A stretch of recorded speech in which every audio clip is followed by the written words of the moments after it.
Well, certainly Russia's position over the last few weeks of diplomacy has been that of the regime, which is that the armed groups that the regime is battling, such as the Free Syrian Army, which you mentioned, which it's fighting in Homs, must also disarm, must also come off the streets. So I think they're sticking by that position. When they vetoed the resolution on Sunday, that was a reason they gave, that it called on the regime to end the violence and not these armed groups. So what we understand is that yesterday Lavrov focused on a political solution, which is very much rejected by part of the opposition.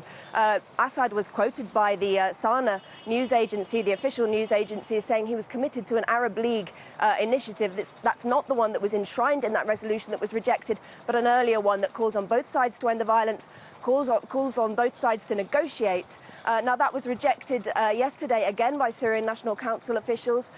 Moscow reiterated an invitation to Moscow for talks.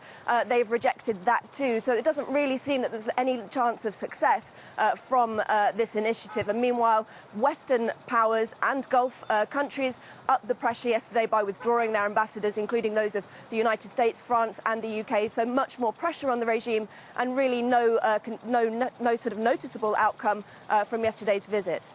So, Lizzie, what's the latest you're actually hearing on what's happening in Homs itself?